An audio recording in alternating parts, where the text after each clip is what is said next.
All right, everybody, we're going to go ahead and get started. Rob, who's going to speak, will come back to his section. He had told me he had a meeting that was maybe going to run a little late. So we may interrupt where we are at some point. I had a pretty tight schedule, but we wanted to give you a update from the CEO on this. And we may have to come back to that. This is Chuck Hodge from USA Cycling. Just so you know, we've also got Stuart Lamp is on. So if you need anything in chat, feel free to ping the whole group. You may get a response from Stuart, and he's speaking in the official USAC capacity. And it looks like Rob is logging on right here. So I'll give him a sec to get set up.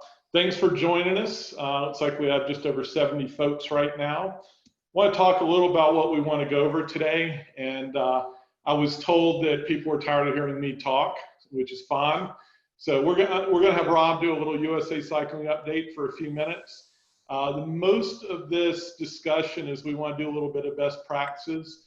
So Tom Nee is going to do a panel discussion with some of our experienced officials, but also some officials who are sort of new to the chief referee role. Bonnie Walker, who's on the National Technical Commission, is going to talk a little bit about national assignments. Stuart and myself will give a short staff update, and then we're going to open it up to some Q&A for everybody to ask. For the question and answer, when Rob's done, he's on a bit of a schedule. We will do a quick Q&A on that. And if you guys don't mind using your chat functionality for that in Zoom, and Rob or myself or Stuart will either read those and answer them or answer them in chat or whatnot.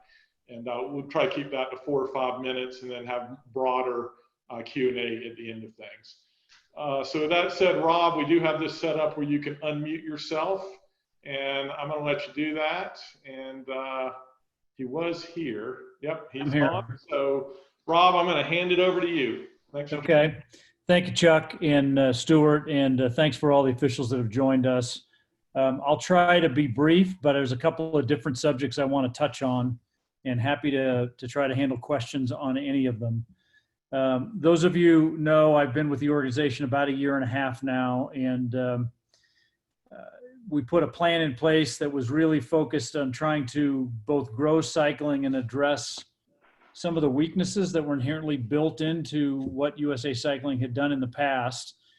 And like most businesses, what the pandemic has really done is clarified, painfully so, what it is we've got to do to change to be a much more vibrant organization. So while it's been a super difficult year, and particularly for Chuck and Stuart and Tara and their team, because of all of the reschedules and then eventual cancellations, there is a silver lining in it for me, because it makes clear what we needed to do has become kind of painfully obvious. Where historically we had modest traditional racing declines over a long period of time, and rather slow, but steady and identifiable. With the removal of, I think year to date, we've probably canceled about 2,300 events. Obviously all but one national championships, and that one looks to be challenged as well. It's driven home the fact that we need to be a lot more than just elite development and racing. And so if there's a blessing in all this, it's that that's become crystal clear, and that our vibrancy as an organization looking after the sport is will remain challenged until we find a broader way to define our impact, the contributions we make, and the size of the community that we have the privilege of kind of overseeing. You guys are critical in this, and obviously most of you haven't had the chance to do what you do so well for us and officiate and look after all of these races. So I know at least some of this should resonate with you. Financially, it's an incredibly difficult year. We're fundamentally a fixed cost organization, and we've seen revenue fall about 50%, a little less than 50% on the year. So we've had to make some really hard choices, which luckily the team has risen up to and done. And I will tell you that we're financially stable. and can make it through, at least one more year like this one. I hope we don't have to. And that's not what we're planning for, but we are prepared for if it were to happen. As I said, it's given us the chance to really step back and say, what do we do? What's our purpose? And it's a question we've had trouble over the years clarifying. We do a lot of things, some of them welcomed by our members, some of them not so much, but there are responsibilities that come with our congressional charter, and there are responsibilities that we have to the cycling community that I think we can do better going forward. If you think about, if you codify what it is USA Cycling does, I think it's going to come down to going forward, really four things. The first is elite athletic development and performance on the world stage.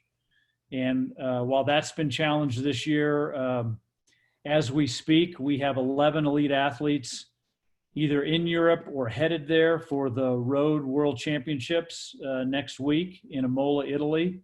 The first time they'll be competing as the national team at the World Championships. We have another 23 athletes.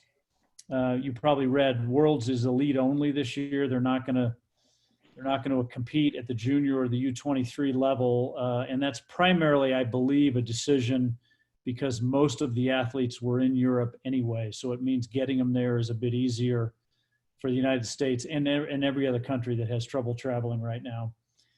The mountain bike nationals are 2 weeks later. I think it's the first week of October in Austria. And we have 23 athletes, men and women, that'll be competing across all three categories: juniors, U23, and elite. So we're happy to get back to racing. Hopefully you guys have been watching the tour and seeing how well Sepp and TJ and Nielsen, Sepp and Nielsen as the youngest, have done. And Sepp had another huge day this morning and is just thrilling everybody. And we have a lot more talent like that in the country that we feel a real responsibility to get developed and get competitive on the world stage. We have very strong goals for Tokyo and expect to exceed the medal count that this country has ever achieved before. And we have very clear goals for Paris and Los Angeles as well. So one of the first things we do, and that's clearly outlined in our charter, is develop elite athletes and get them to the world stage to compete. The second is probably where you guys come in most strongly, and that is participation in races, in rides.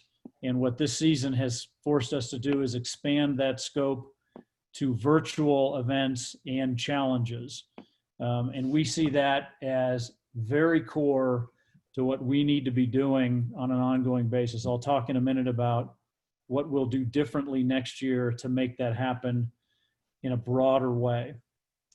The third area is youth, getting kids on bikes, either competitively or just for fun. And I'm a strong believer that all competitive paths start with just for fun, that you have to get people into the sport and participating in some way or another at a young age, and then let them realize all of the opportunity that's ahead of them. I would tell you that's a place I don't think in the past USA Cycling has been near as active as they can be, and we have some very specific plans for next year to change that.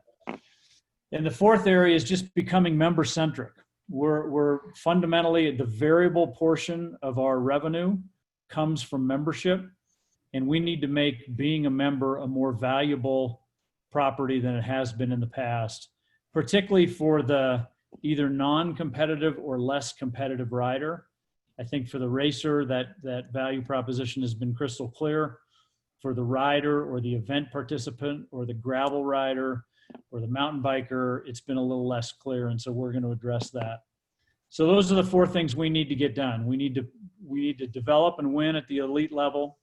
We need to drive participation in the 3,000 plus events we put on with our partners each year. We got to get kids on bikes, and we got to become more member-centric. In each one of those, we've got a very specific plan next year to try to use this interruption as a pivot point and doing more for the sport going forward. So specifically, Two things. On the development side, we're starting something that today is loosely coined an Olympic Development Academy. That will be, our objective is to have 120 at least top talent in this country enrolled in development, racing in Europe and racing in the United States, and preparing themselves for the elite levels of competition in the sport across all disciplines. That's a new program. It'll be funded through a number of methods, including a stronger foundation effort, donation, and membership, and that's an important new step going forward. On the participation front, Chuck's team's been working very hard to get with organizers, both race and ride organizers, and find ways for us to subsidize their operations through membership dollar investment so events can come back stronger. We feel that physical events, while they were not much of the plan this year, will continue to be a critical part of the cycling community. And getting more kids to the race line means starts with getting more kids into events that are less competitive and letting them matriculate up the competitive landscape, if you will. Nobody wakes up and shows up at a bike race. There's a lot of steps they got to go through beforehand. And I think as the governing body, we've been deficient in helping those preliminary steps happen so kids and people can get to a start line with a reasonable degree of confidence that they're going to have a good, safe, fair experience. And so we're going to make a minimum of a $500,000 investment next year with race organizers and with ride organizers to help them come back strong. Most of you know that community. I'm sure many of you live in that community and maybe put on events yourself. And this is not a business that people do to make a whole lot of money. They're passion driven. The economics of them are paper thin. Nobody gets rich doing it, but people have a lot of fun and enjoyment if they can do it well. And we believe that part of the membership dollar and part of our donation dollar should go back to organizers to help them put on fun, safe, fair, competitive cycling events so people can participate. The third area where we'll have new programs next year is in youth. I hope you saw 2 days ago, I think we announced our 2021 tentative national championship calendar, and we added a new event that's being called the High School Festival. It will be both competitive and participatory, designed to get kids that have come either through NICA or any of the other really good youth development programs, and do two things for them. Give them a chance to compete as a team, give them a chance to participate in a fairly competitive event, but not one that's at the same level as a national championship. And importantly, we're going to bring collegiate programs to that festival and let them share their programs. So kids that have come through either CCAP or any of the youth programs realize that there is a path for them to continue cycling into college. Today, there's roughly 130 collegiate club programs and about 30 varsity programs.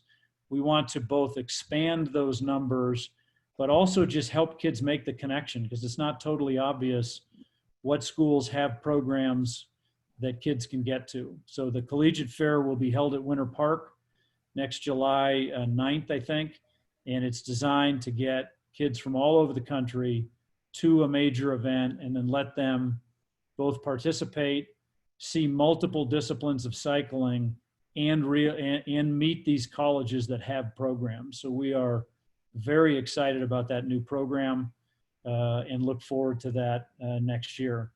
And then the last area in youth development is we're going to launch today it's being called Bike Rodeos. I don't love that term, but the concept would be free for very young kids, kind of 5 to 10-year-olds, to be able to come to a church parking lot and get instruction from either a USA Cycling official or a coach or an athlete, a national champion.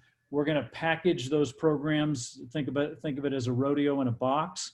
And we're going to ask our coaches to conduct at least 2 of those a year in their area to try to get more kids introduced to the sport at a younger age.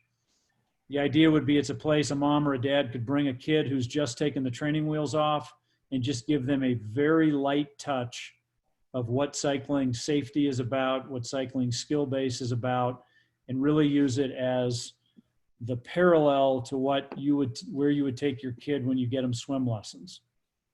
You know, USA Swimming gets the benefit of meeting those kids at a very young age because mom will take them to the city pool or to the neighborhood swimming pool, and they get lessons and they get introduced to USA Swimming that way.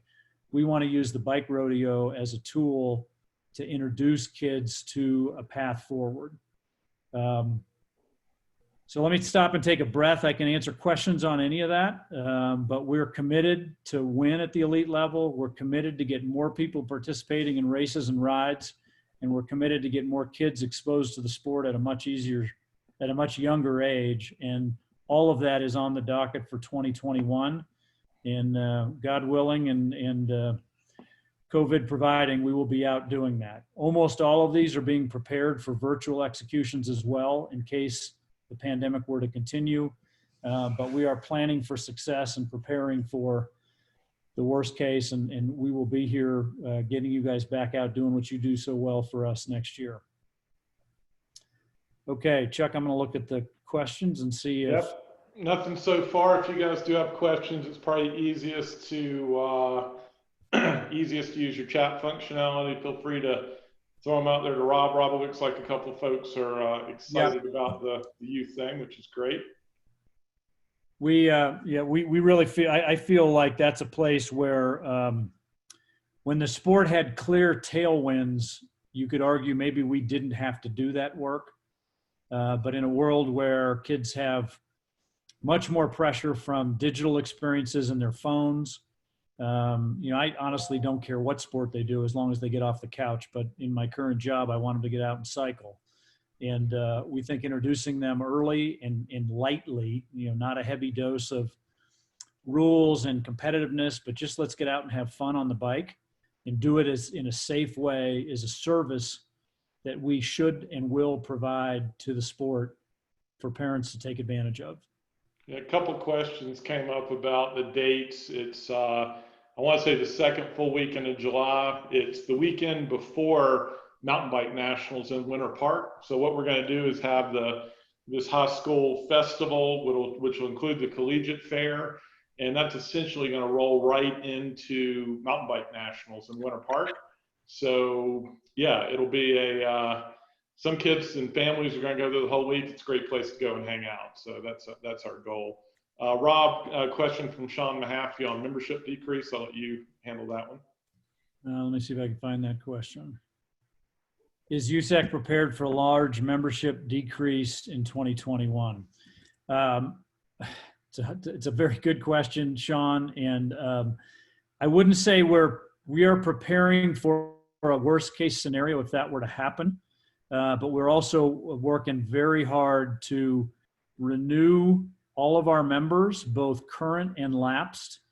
And we're going to have a dedicated campaign talking to we have 55,000 members in 2019 and about another 75 or 80 who have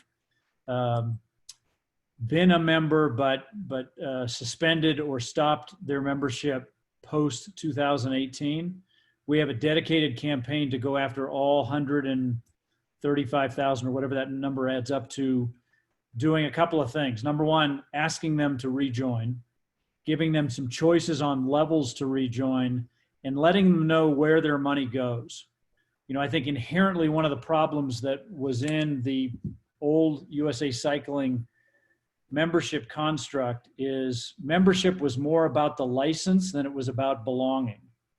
And, the $80 a year or the $60 a year basic is really about belonging to a community and supporting the sport of cycling. If you want to get into a race and you want that $40 upgrade, which makes the license a full $80, I want people to be clear on that, but I also want them to know that their basic membership does a lot of good work. And when you stop racing, you should not stop being a member. And I don't think that that was the way it was positioned in the past. And because of it, I mean, you guys know better than I do that racers are a small subset of riders, and your racing life is a small subset of your riding life. So we had, rightly or wrongly, and I'm not here to trash the past, but we focused on the smallest potential target that we had, and we didn't sell the mission at all. We didn't sell, guys like Sepp don't get to Jumbo Visma by accident, and those trade teams don't do anything to develop the talent. They utilize it. We've got to prepare them to get there, and that takes money. And I think, 80 or 100 or 60, wherever we come out, $1 a year to help do that is something that some people will support. I know we've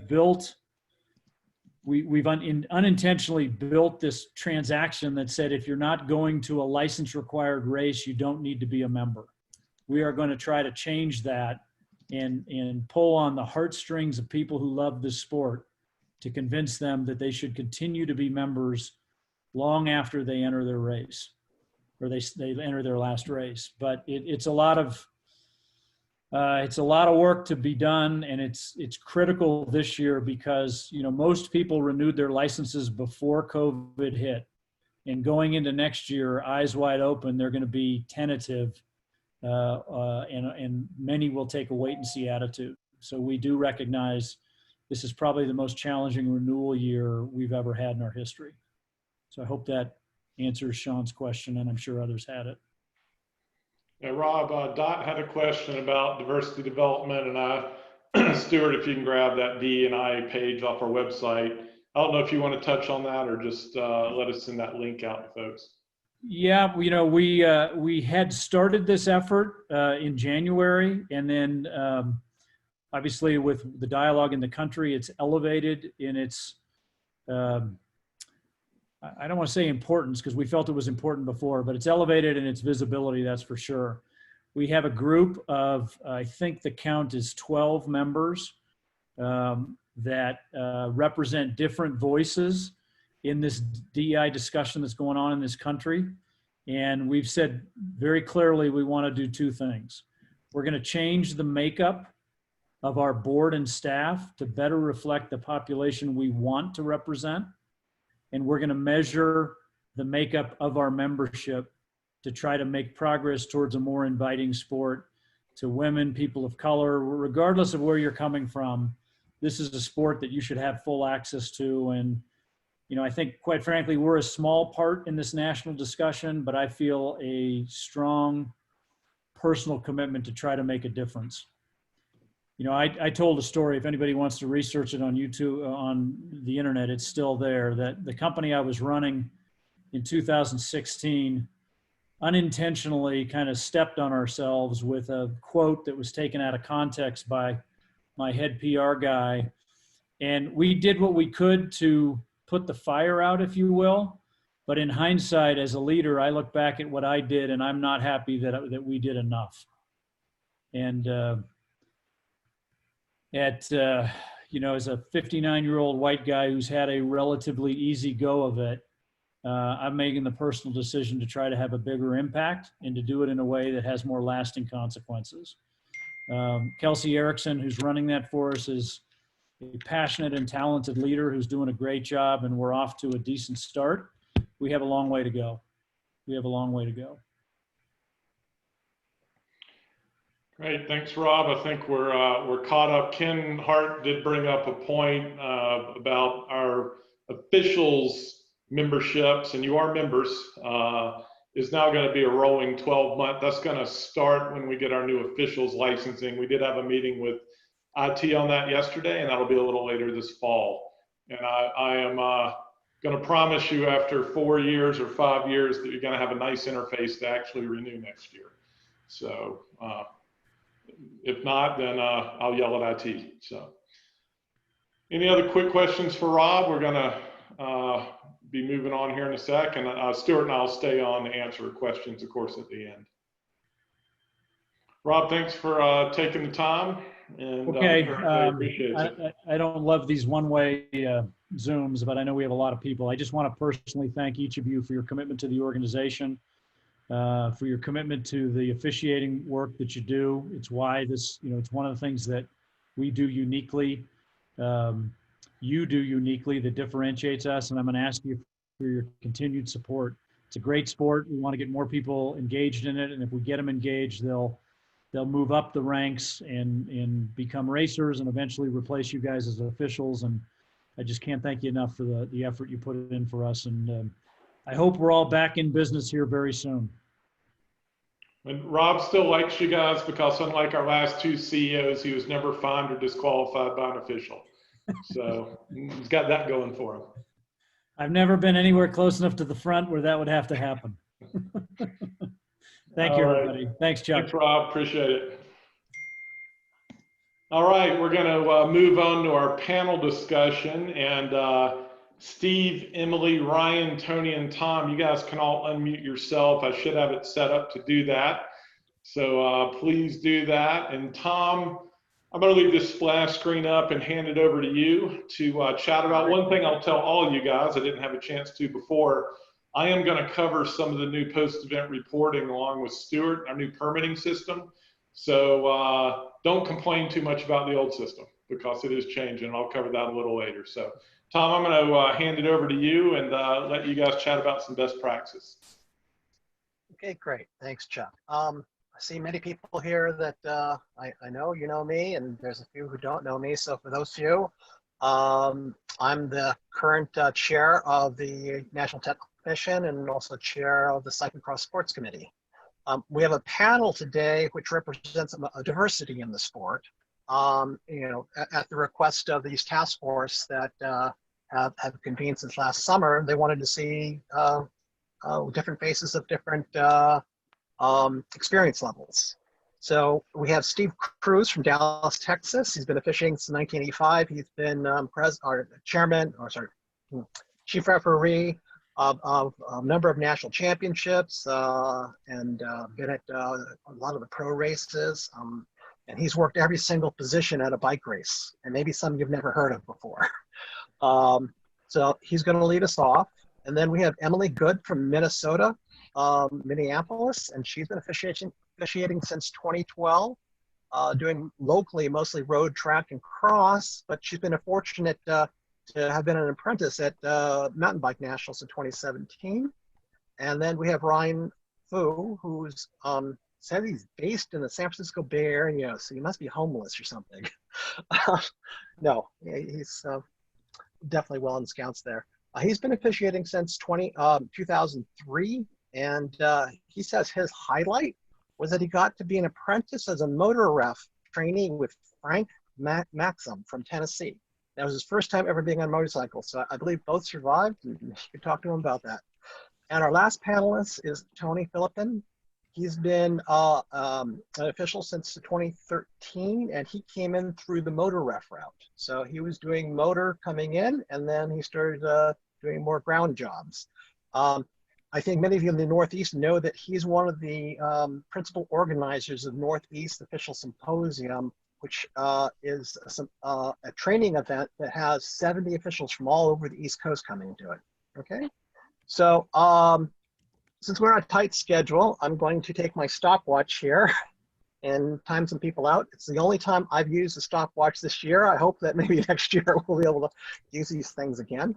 So let's start with Steve, and we'd asked you to comment on track nationals and the meetings that you would run there, both pre and post meetings. Steve? Thank you, Tom. Hello, everyone.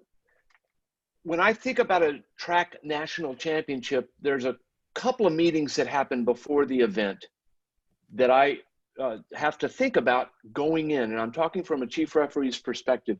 One of the guiding documents that I use at any national championship, if you're the chief ref, is communique number 1, which is the communique that outlines, here's the format of the event, here's the bib numbers, you have to wear these 2 bib numbers in this event, and 1 bib number in all time trial events, things like that.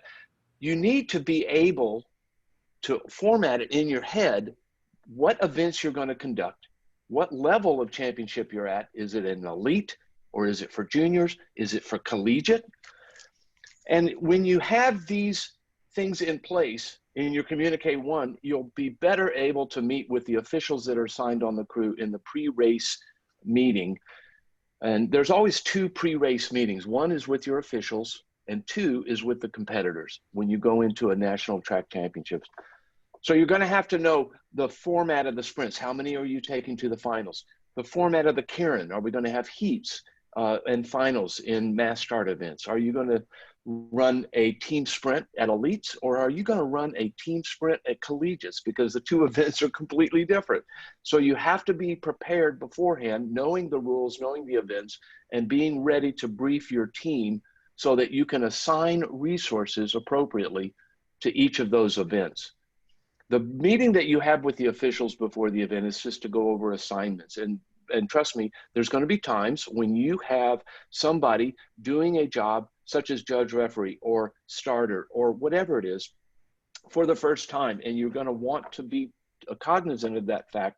Some of the best learning experiences I ever had was being some position for the first time, but I was lucky because I had good officials on the crew who helped guide me. And that's what you have to do as the chief referee. Think about assigning those resources and being able to adjust as the event goes on. When you're managing your team during the event, you've got to take that into account at the time of the pre-race meeting with your officials. And so you tell people, here's where I'm thinking about putting you. You asked for some experience in the pit. I'm going to put you on the pit on the backside in mass start. You want to have a checklist and go over it with your team before the meeting. And that brings you to the meeting that you have with riders and coaches. And if you're not prepared for that meeting, it will painfully be evident to everyone at that meeting. They're going to ask you questions, and you should have anticipated every single one of those so that you can have a good answer. Know what the format is. Know how many people are advancing in the sprint tournament. Know how many riders can be handled on that velodrome. There's a big difference between running a championship at Marymore or at Jordana or at Major Taylor, because they're different size tracks, different size of competitions. And you've got to be ready to answer those questions that the riders, especially at collegiates and juniors, the riders will present to you because this is their first time. The typical questions that you're going to answer and be ready for are not going to come from the experienced riders, people that have attended an elite national championship for 7 years in a row. They're going to come from junior dad and junior mom for their kids' first time ever at a junior track championship. So be ready to answer those questions. Know the special regs, such as a collegiate team sprint is different than an elite team sprint. And then finally, at the end of the event, one of the best things I ever saw was done by a chief ref who I respect a great deal. Thank you, Noreen. But what she does, and I've adopted into my post-race briefings, is I always go around the room with the officials and ask them, what's the one thing that you learned this weekend? What is one thing that went well for our event? What is one thing that could be improved in our event? And you give everyone a chance to respond to that. And it's amazing what you will find out about yourself, about your event, and about the officials that you work with. So as far as you know, the paperwork and everything, you're pretty lucky at a national championship because USAC has a good staff. Thank you for doing my incident reports and doing all the paperwork, Tom. I appreciate it. Tom doesn't do it anymore, but I still remember him doing all the paperwork for me when I was the chief at a nationals. I think that's about it, Tom. I don't want to take too much time, and I know we're on a budget, so I'll throw it back to you, and we can open up for questions or move on. Thank you. Great. Okay. Any questions? Pop it in, into the chat. Well, Emily, well, actually, I'm going to call out Sarah, who's about midnight in the Netherlands. but a number of our panelists are courtesy of Sarah, who's had them in different training courses. And Emily was in Sarah's first ever virtual chief referee course. And obviously she impressed Sarah, so Sarah recommended her for everyone here to be able to meet. And so Emily, could you share any of your thoughts about your experience in this workshop, and then take what Steve talked about at track, and how would you, what would you do differently for a local criterium? Yeah, thanks, Tom. I'll just briefly address the virtual workshop. Was a really great opportunity to be able to do the B upgrade. And actually one of the things, the curriculum was great and really interactive. And actually I think Zoom worked super well for that. But one thing that was really nice was to be able to meet people from officials from other parts of the country that otherwise I don't think we would have necessarily connected, and the opportunity to hear how races worked where they were, the experiences they've had with different crews, I think was really valuable to getting that perspective on chief referee. So that was really wonderful, and I would hope that USAC continues to kind of offer that virtual format in the future. And thanks to Sarah for a lot of work doing it on the road. Just a few things. I'll keep my comments brief too, but I think that Steve covered a lot of what I would say. But in terms of a crit, I also think that sending, communicating in advance, especially for a local race where people kind of want to know what's happening ahead of time too. And so making sure that I include kind of some of the details that they would need in an email ahead of time. So even really mundane things, but that I think make people's arrival to the event smoother and eliminate stress the day of. So like, where are we going to park to have access to the crit course? For meals, making sure that I've checked in with the crew ahead of time so that if somebody's gluten-free or vegan, that I've been able to communicate that ahead of time so that, again, just my crew feels really supported and knows what they can expect when they arrive. And I think I always make a point to include a copy of the flyer or a link to the flyer so that, especially if it's a newer official who might be on my crew, I know that when I was a brand new official, I really appreciated having chief referees who didn't assume that I knew what was happening, and they sort of went out of their way to make sure that kind of those little details that you just internalize after a while were explained to me. And I think in a crit, making sure that everybody on the crew knows, is there a pit? How is the pit staffed? Where is the pit located? Because for a really small race, it might just be a little space that's taped off on the course, but making sure that my whole crew knows where that is and what the arrangements are, making sure everyone understands, for instance, like when will free laps end and who has what roles, I think is really important, and really just to provide that guidance and support, and to make sure that when it is a smaller local race that, who is the race director, who is, like, what is our medical arrangement? Even though a lot of things will flow through the chief referee, what are our communications protocols for the day? Are there radios? If you don't have radios, how are we planning to communicate between us on a crew? And then at the end of the day, at the end of race meeting, it's, really similar to what Steve said, but on a much smaller scale. What went well? What didn't go well? Do you have any feedback that you'd like me to pass along to the race director is something else I would make sure and ask at a smaller local race where it may be a newer race director or somebody we've worked with a lot, but if something happened and an official has a perspective that could improve that race in the future, I think that's really useful to get right afterwards. So that's kind of what I would add to what Steve has already said. Oh, that's awesome. Great. Thank you so much. And Zach is like giving you public praise for you, Zach. Okay. So next on our schedule is Ryan Fu. And Ryan, so think about a local road race. And how would you adapt what you've heard from the other two towards the meetings that you would run at a local road race with the officials? Uh, sure. Thank you, Tom, for the invitation. I'm honored to be representing my feedback and officials from Northern California, Nevada region. And I'm glad you invited me to the panel because it's been a while that I've chief ref the event. But fortunately, I also took the virtual Zoom class that Sarah Rodney taught in July. So in preparation for this panel discussion, I was thinking about some general things that I learned and best practices. Some of the key messages is basically you can never plan enough, right? The better you plan, the better it will reflect in how you conduct your meetings. And how do you plan? There are a variety of checklists out there. USA Cycling may have a checklist. I know that Colorado has a great checklist for chief referees to go over pre-event and at the event. So those can help guide you through the necessary meetings that you have. And lastly, another key message is you have to practice, right?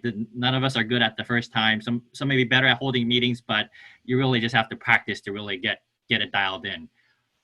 So basically for pre-race meetings, what are some of the differences from the other two panelists? Well, obviously for a road race, you're dealing with a more expansive area, right? The course could be larger.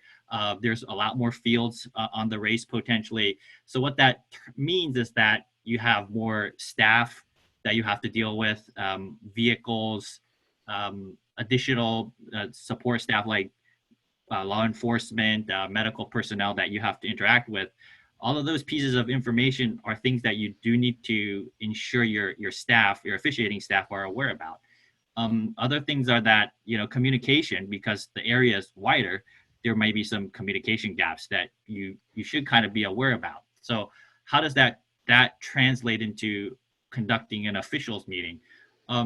Well, usually I like to have a one-pager or packet available for officials.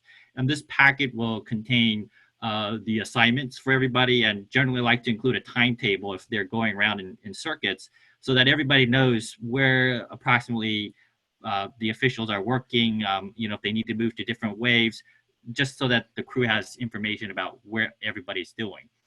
Then I want to go over any course details, course hazards, where course marshals may be located, where the police might be located, just so they have know where things are. And the other thing is a medical plan, right? Make sure that the crew knows how to get help if there's any emergencies, information on hospitals, the promoter's information, have all that contact ready.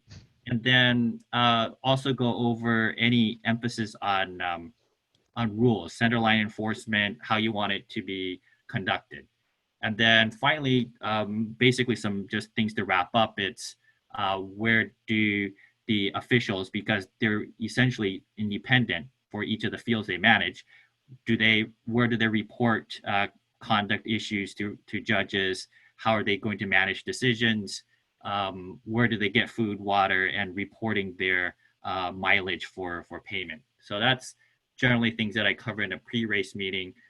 Post-race, I think one emphasis is the crew may not be able to congregate all at the same time, right? The fields are finishing at different times. And usually what I like to do is sometimes just collect feedback, have them write it down, and then have them, just dismiss them early, because I don't want them to wait just so we can have a staff meeting. So collect feedback, share that with the whole crew afterwards in an email, and then that's usually a post-race meeting for road races here. And post-race reporting, I think this will be covered later. If you are still using paper and sending things by mail, I think one of the messages, don't staple things together. I think that's the thing from Felicia, just keep them all separate and make sure you put your permit numbers on all the documents. So there. Thank you, Tom. Okay, great. Thank you so much, Ryan. Next, we're going to have Tony. And Tony is having a unusually good opportunity. Most of us don't have many races in our area, but he's chiefing cyclocross races in Connecticut. This is the high school program there. And so Tony can comment on how he's helping develop officials there, and also how he's managing the COVID's preparations too. Tony? Thank you, Tom, for inviting me to participate. So meetings with your crew, I've been preceded by at least 2 professional project managers, and I want to interject or deviate a little bit from the lists and checklists and the focus on tasks and schedule. And I want to introduce something that I found very rewarding, and hopefully it's reflected in my crews, in that I'm trying to interject in myself and in my team more leadership type activities. Managers, project managers, and typically our chief referees, they're very focused on the task, the schedule, getting things done. And I've been working and investing and focusing on my people. And that includes the race director as well as the crew. And how that differs is that, you know, we're, as a leadership component in your meeting, you bring together a vision of how you expect the event to go, how the race director expects the event to go, whether it's a junior cross race or, you know, a professional championship. And with this vision, you're kind of aligning your team and channeling their motivations and their professional abilities, you know, in a direction, and generating enthusiasm. Whether chief referees and other members of the team realize it or not, you know, you do set a tone based on your meeting, and it could be a negative tone if you're complaining, well, the crew got cut or the schedule is difficult and that sort of thing, and that will cause your team to try to rise in spite of this tone that you set. Where having a positive tone and a positive vision and embracing the challenges of a tight schedule, or the fact that, you know, you're stretched thin, is going to do wonders with the attitude and how the team works together. And you're going to generate the enthusiasm. In a leadership concept or leadership role, we talk about collaboration and what we are going to do. And leaders, rather than, you know, direct and control and work from a position of I and expertise, leaders, they tend to more work for their team, empowering their team, challenge them, and working to develop them.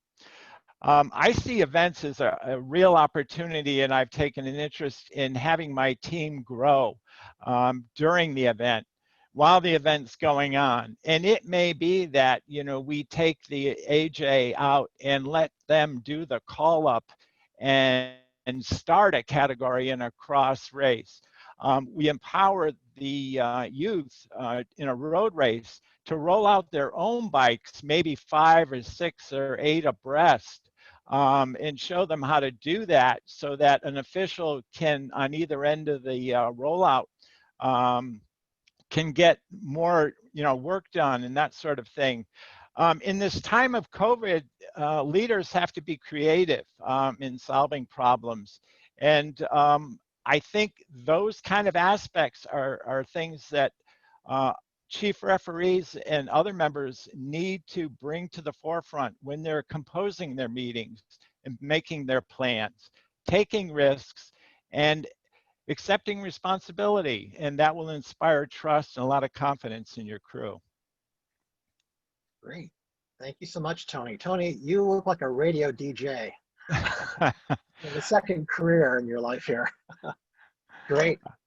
Good. So we'll follow up with just a couple questions. I'm just going to have one person answer each because we're running a little bit over for all good reasons. So Steve, what was the most unusual post-event report you had to make? In 1991, I was sent up into Wisconsin to do the that long thing that Otto did, you know, whatever it's called, Super Week, right? And we had a crit event at which a rider got angry at another rider, picked up a 2x4 and wailed on the second rider. I believe this rule is now incorporated in the rule book for the 72-hour go away. We don't want you here. And then, because we couldn't do a suspension, but yeah, God bless that rider. I remember his name. I won't publicly shame him, but yes, he picked up a 2x4 and went after another rider. And I had to jot that incident down and turn it in my post-event paperwork. So yeah. Good. So our last question would be to Emily. Who did you learn from most on how to run these meetings? I mean, who's been your role model? You've had many, but pick one out and why. Yeah, well, I'll actually highlight locally. Mark Manzella is one of the officials that I worked with a lot closely when I was starting out. And he was actually the first time I kind of took on more of a leadership role, like Tony was talking about. He was at the race and sort of mentored and supported me. And so I think watching Mark, and Mark was great about kind of that part where you explain things really well. And so the way that he was really good about making sure that questions were answered at the end, like sort of that post-event especially, kind of saying, okay, do you have any questions about what happened today? So I think Mark early on was a really helpful mentor for me. Great. Well, Mark will appreciate you calling him out. Good. Okay, so we're going to wrap up the panel here. And before we turn it over to Bonnie, I just wanted to make a note that a subcommittee is working on revising and updating and making more relevant the National Officials Recognition Program. So stay tuned. And many of the people who are on that committee are on this webinar right now. So I thank them in advance for all of their work. We're going to meet again next week. And, you know, we hope to have something to be able to go out to everybody not too long from now. Okay, and I'll turn it over to Bonnie on assignments.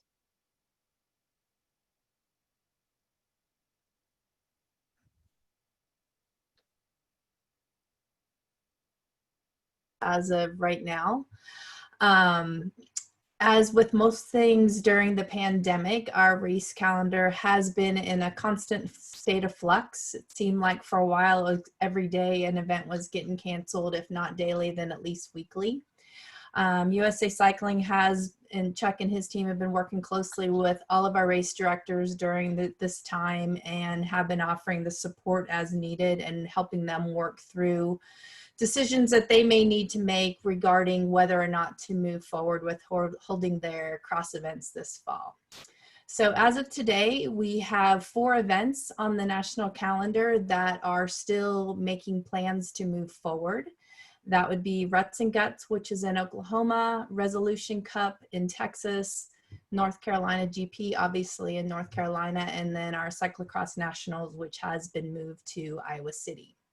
So over the next couple of weeks, Chuck and I will kind of work together to look at the people who have requested these assignments and try to narrow that down. One of our main goals, though, is to keep everyone as safe as possible. And in order to do that, we are probably going to be eliminating as much travel as possible.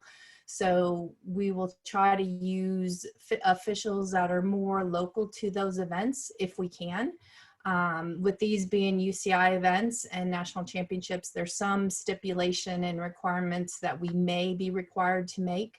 But otherwise, we're going to look at it, probably reduce some crew sizes along the way, just to kind of help our race directors out. And then the only other thing I was going to bring up, as Rob mentioned earlier, is USA Cycling announced the 2021 National Championship schedule yesterday.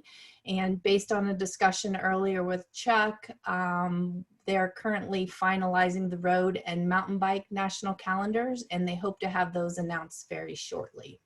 So once we get those announcements made, start looking for an email, and we'll begin to collect your interest in going forward for working the 2021 events. That's it, Tom. Great. goes to updates from Chuck. Sorry, I had to unmute myself there.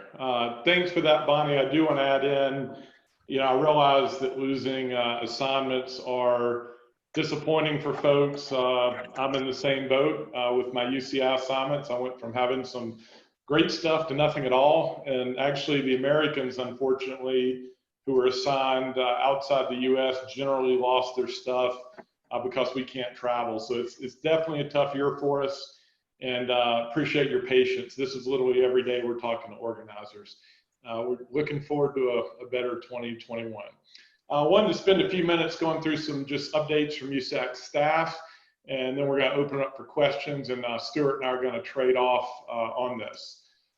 First thing, you guys heard it, I want to congratulate all our Road B officials who are new, and I realized we did not, I don't believe, talk about the folks who went through the in-person classes earlier this year in January, February. And if we did put that out, well, you get double recognition here. As mentioned, Sarah ran a virtual B class in July, and we heard from Emily earlier. And just congrats, it's a ton of work. I think this is one of the really the toughest steps to make, is that C to B. And if you guys did not see in chat, Sarah is committed to, if not, I just committed her to doing another one of the online B classes. And she has her email in chat functionality if you guys want to scroll back and send her an email if you're interested. While we're talking a little bit about education, I had the pleasure of finishing up a Motor C virtual class last night. We did it in 2 3-hour sessions. And I have not had the chance to go through and grade the test yet. It's been a busy day, and several of those folks are here on the webinar tonight. But that went really well. Again, we're committed to continuing with that.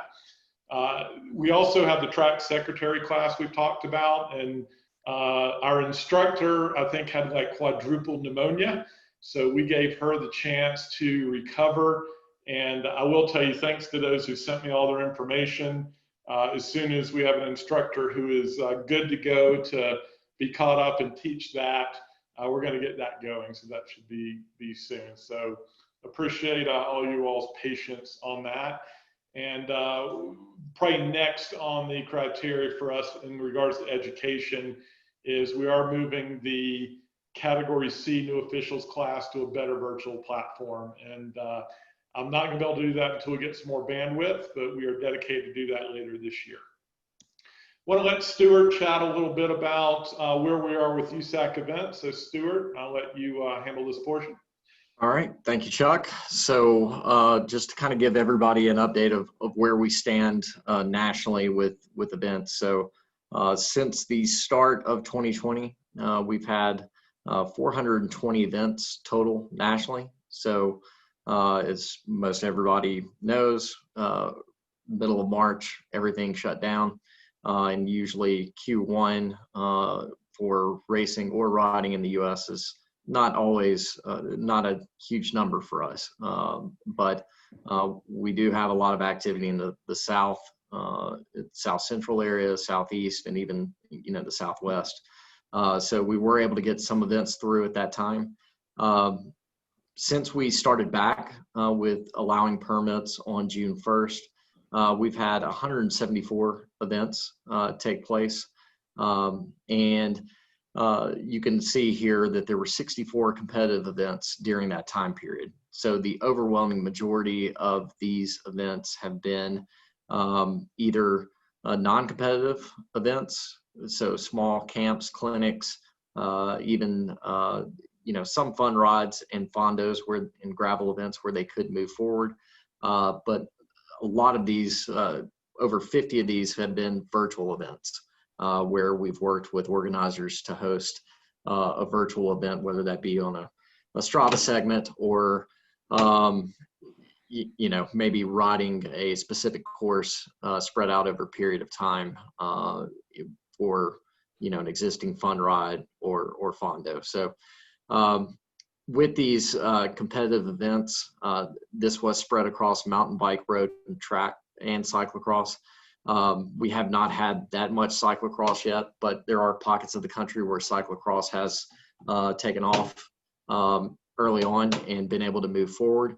I would say for the most part, the pockets of racing in the U.S. that have taken place, we've had racing in Colorado, Utah.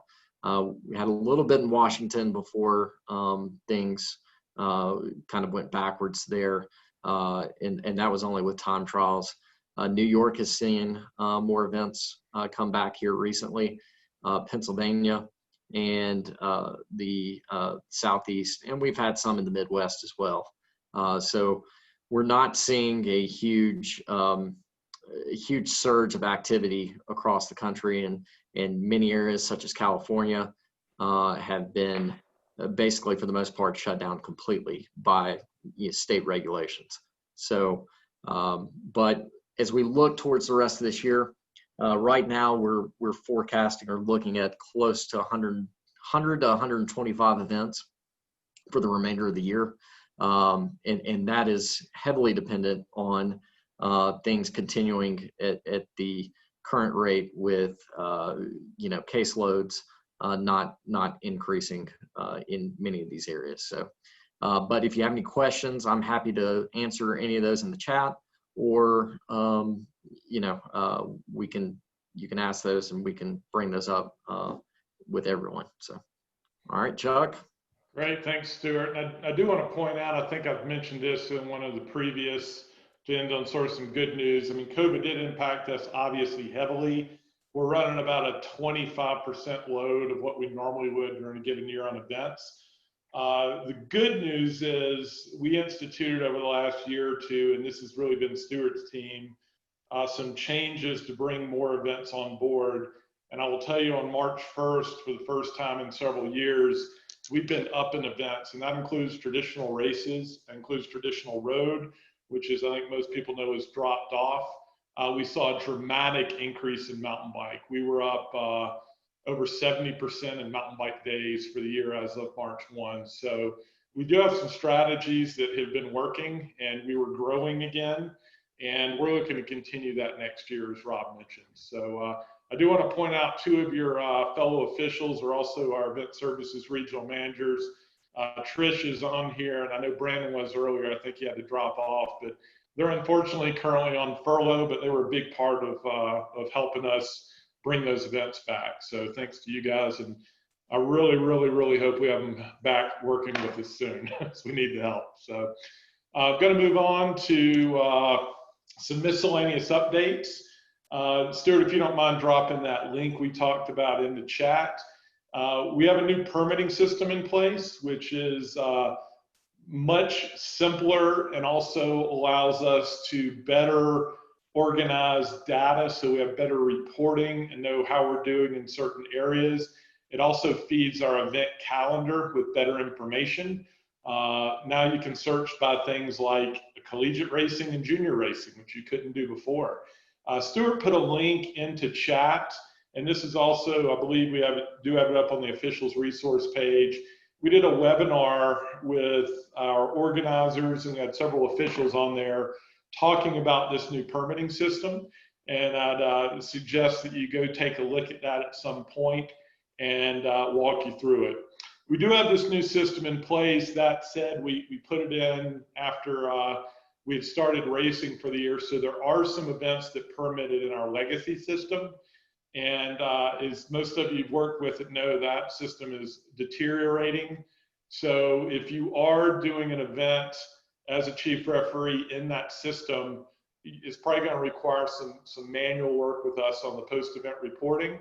Valicia from our staff's been handling that, and we want to keep the workload on you guys to a minimum. So you can contact us at the event services at usacycling.org email, or just through the officials email, and we'll get you set up on that system. The system, as I mentioned, has a much better and cleaner post-event process. One thing we built into there, I'll show you in a minute, is we've got a new occurrence report. You do need to be listed as the chief referee on the permit, and that gives you access to look at some of the pre-event information. which will hopefully save you some questions with the organizer and get you better prepared for those meetings we talked about. And that can be added by the local association or us in the office. We're still setting up some permissions with the local associations, and hope to have that finished up and done shortly. We also have a new first report of occurrence. I am going to drop that link into chat right now. What we've done is taken the old report, completely redone it. It is a fillable PDF form now. You don't need to ask people while they're laying on the ground if they have insurance and what their social security number is anymore. So we really tried to clean up what we're asking for. It can all be done on an electronic device, and it will not need to be signed. So in the new post-event reporting, you can upload the PDF straight to us and not have to deal with paper anymore, which I think will be nice. So you guys make sure you save that file. The link I sent you goes right to our the file itself. Make sure and save that. You can print those out, obviously, and fill them out by hand if you need to on site. One thing I will mention is try not to use Preview if you're using a Mac to fill these out. Try to use Adobe Acrobat to do it. So it does not do super well with Preview. And Stuart, look at those questions. I'll let you answer those in a minute. Last thing is, we've mentioned this, I believe, before. We have a forum for our event organizers, and we've done a little bit of work. We're going to open a section up for officials shortly, and that's a USAC hosted forum. Tara's got to do some work, and again, we're sort of triaging what we're spending our time on right now. Not that officials aren't important, but we hope to have that up in the next month or two, and we'll share that. And it will be a way for everyone to go in and share best practices, information, what's working, what's not, on a web-based system instead of the emails that fly around right now. And we will also post USAC announcements on that. And it's free, just a simple account to sign up with some just super light moderation on it to make sure no one's going crazy. So that is it from our side. If anybody has any questions, Stuart or I will be happy to answer them now. If you want to put those up in chat. And Stuart, are we caught up on the questions? I've been not looking. So questions. Yeah, I think we're caught up. Oh, the link, Chuck, to the first I report. did put it in there. Oh, no, I sent it to Noreen privately. Sorry, everyone. Noreen's got it. You have a link to Noreen privately? Yeah, I do. So there we go. That'll get it to you guys. Noreen did report back that she's our instructor for the secretary, and we are going to, she's back up and running and up to speed. So we're going to meet this week and get that secretary class going. So any other questions for you all, from you all? Great. Well, we went a little over, but as Tom said, I think it was for really good reasons. And Rob took some good time with us, and I appreciate all the good questions that went back to him. So we are planning on trying to do one of these every 6 weeks or so, is what Tommy and I have talked about. If we have some earth-shattering new news, we'll do it sooner than that. And we've also are doing some more webinars, for instance, that event permitting webinar, which we are inviting officials to. So, and as well as anything we've got on COVID. As always, feel free to send any questions our way. And with that, we're going to end it. I appreciate everybody taking the time today. I'm going to go out and ride my bike now. So thanks a bunch, everybody.